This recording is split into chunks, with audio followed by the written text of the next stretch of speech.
Hello everyone, let's talk about the FIRE movement. Financial Independence, Retire Early. This is the rallying cry of a growing personal finance community. These financial weirdos break with conventional financial advice to save aggressively and invest wisely.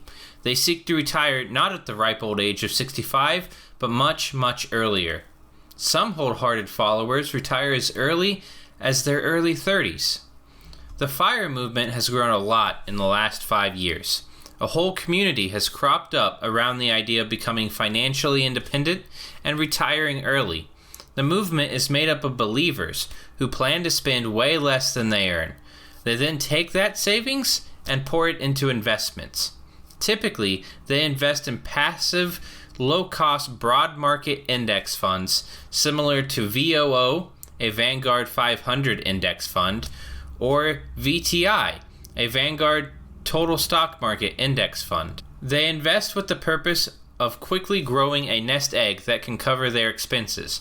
They follow one simple principle, the 4% rule. Just what is the 4% rule, you ask? The rule states that you can comfortably withdraw 4% of your savings in your first year of retirement and the same amount adjusted for inflation every subsequent year without the risk of running out of all your money. Or simplified, if you have investments valuing 25 times your expenses, congrats, you're financially independent. As with any movement, especially one that prescribes a lifestyle that differs greatly from typical social behavior, the FIRE movement has devout followers and staunch critics. Those that worship from the altar of index funds and retirement accounts claim that pursuing FIRE gives people the freedom, say financial freedom, to leave jobs they hate and pursue more meaningful activities in life. Critics claim that FIRE principles might actually be financially irresponsible, and high savings rates cause people to miss out on enjoying what life has to offer. Both sides present valid points, and FIRE definitely isn't for everyone, and yet I don't believe being financially independent has ever hurt anyone. The movement is prolific. From blogs, podcasts, books, and even documentaries, the community seeks to teach their views on personal finance and investing. It was from this sea of content that I found the book that set me down my current path. That book is Set for Life by Scott Trench. I was just going into my senior year of college when I first read Set for Life. I was a mechanical engineering student going through a sort of quarter-life crisis. I didn't want to spend the next 40 years of my life working in a cubicle for someone else.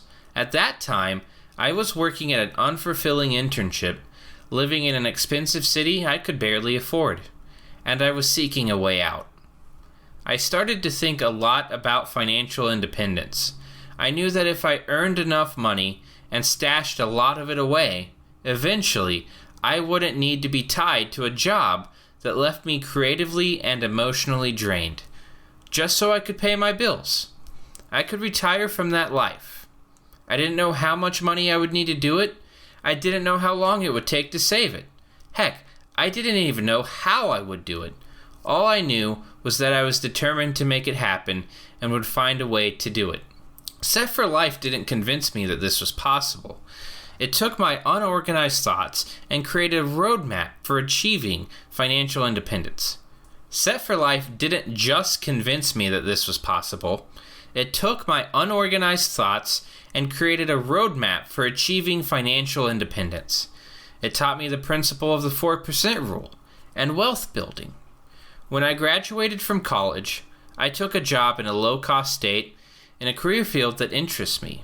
Today, I'm fulfilled in my job, and my expenses now are lower than just what my rent was when I was an intern. I don't have the anxiety that I used to about working my corporate job.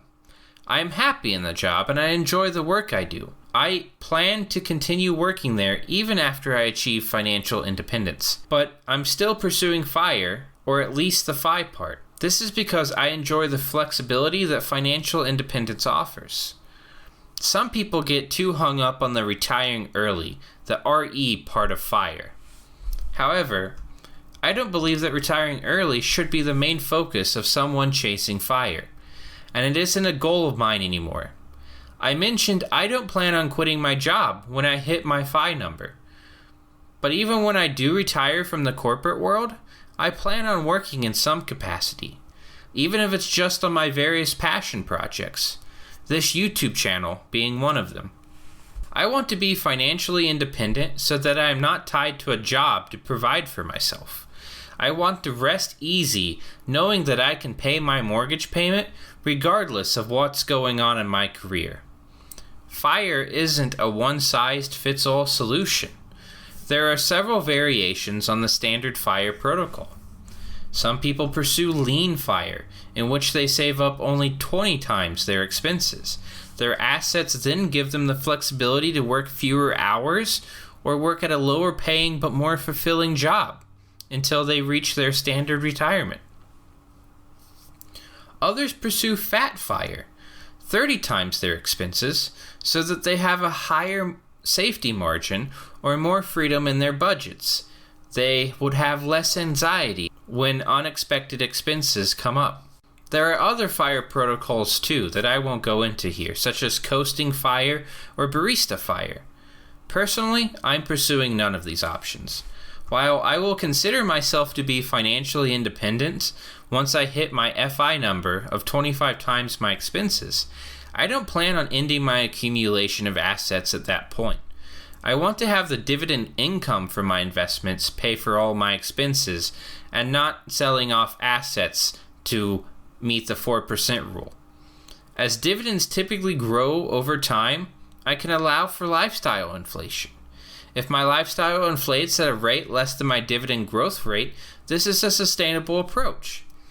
You achieve financial escape velocity, and you aren't confined to withdrawing the same inflation-adjusted amount every year.